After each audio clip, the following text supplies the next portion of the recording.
have you heard of the app Cinema? Have you?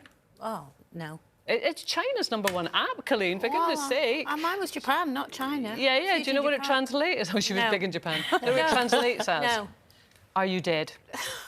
Oh. That's a bit harsh. It's aimed at those living alone, and it's got a very simple premise. Users must check in on the app every day, and if they fail to do so for 2 days, the app sends a notification to a designated emergency contact telling them to check on the user. So it's really popular there. There's rising concerns about loneliness. So is this something that we could adopt, Jane? What do you think? It's a bit sad, isn't it? I mean, isn't that what friends and family are for? To check in on you? People haven't got anyone, though. But they are friends. No, but then who are their contacts that they're ringing? The app rings your contacts if... Oh, I see. So if your contacts are being rung, why aren't they ringing you anyway, just to see how you are and check in? Do we do that enough? I mean, I suppose China's a big country. People live... 200 million living alone in China. Right, 200 million and more, you know, like working from home, not particularly socialising much anymore, so they're using home delivery apps, etc. So they're just becoming more and more isolated. Well, but then, doesn't it create this... So I remember Gary and his brother Mark, they had an elderly mother who's since passed on, but she had one of those things around your neck, you know, because they were worried about her. She lived on her own. And, you know, he would ring her every morning, Gary, and if she didn't answer the phone, it was like, well, where is she? She's not answered the phone. Oh, my God, oh, my God. So then he'd ring his brother, who lived nearby. So they were constantly like some SWAT team turning up, like bang, bang, bang, and then she'd arrive at the door with the iron in her hand going, what? And he'd go, well, you're not answering. Oh, well, I didn't hear it. And, well, where's your thing? Oh, I've left it upstairs. So it's going to create anxiety. There must be so many people with that story, with an older relative. Yeah, I've had it. I had it with my auntie, who always left it on the arm of the chair.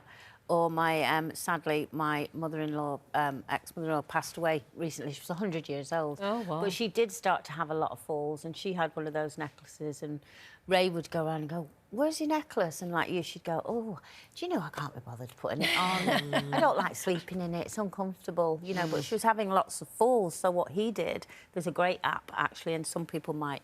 You're probably going to bite my head off with this, but it was able to let Ray sleep well, is that he had a thing on his app where he could see into a flat. Obviously not in the private areas, like not like the bathroom or the bedroom or anything like that, but he could see... So a bit like she's okay, she's in her... Yeah, she's okay, she's sitting in a chair, she's okay, she's made her... And he just had a sense of... peace and comfort. Peace and comfort, because she did have a lot of falls, and one of them, I don't think she was found till the day after, when he was due to take her shopping. I think he went in the day after, and she'd been on the floor. Yeah. So for him, it was such a peace of mind, and I think for her it was as well. And she was 100. I mean, there's a big difference. So. But it's like you say, Jane, it's always about the human being at the end of the technology, because of course technology can help us. I mean, that's absolutely brilliant. I mean, I'm sort of a young niece who uses it for, you know, her little toddler who's in nursery. And so technology is great, but it's still the human at the end. Are you doing it because it's helping you, or are you doing it because you can say, well, that's off my mind. You know, if anything happens, I'll be there for 2 days and somebody will give me a buzz. You know. Oh, well, no. I think I agree with what Colleen was saying just then about, you know, things like if you've got a family member that's got an onset of dementia or something like that, the peace of mind that can give both people, and just knowing that your loved one is safe because you've kind of...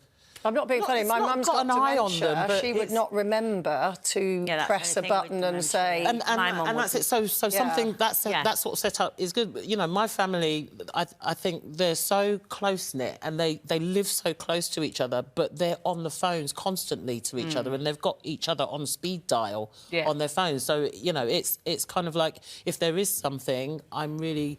quite thankful that they just push one button and one of the brothers or the sisters is instantly there within. I mean, there are people that don't have anybody, aren't there? Because we still see stories now. We see it in the paper all the time where it's like, you know, neighbours noticed something, a smell or whatever, and they go in, and someone had been there for 4 years in a house.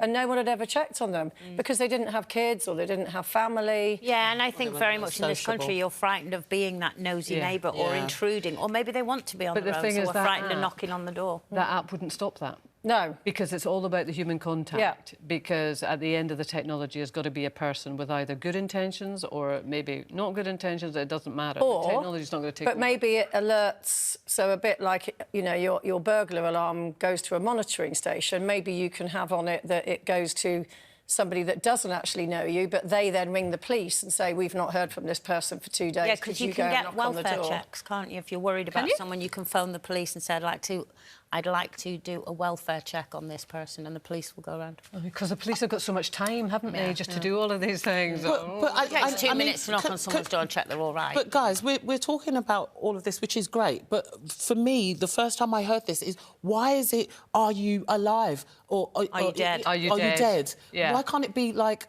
a more positive... She me that all the time. A more positive, are you OK? That's because you know, something. It's just... and it sounds like doom and gloom. Yeah, I think they should just lighten it up a little bit. I think it's funny. It's my kind of... Do you know what? You'll be grateful for me doing that to you when you've had a fall. I will. She's always texting me going, are you dead? Because I go, no, I'm just not answering you. Guys...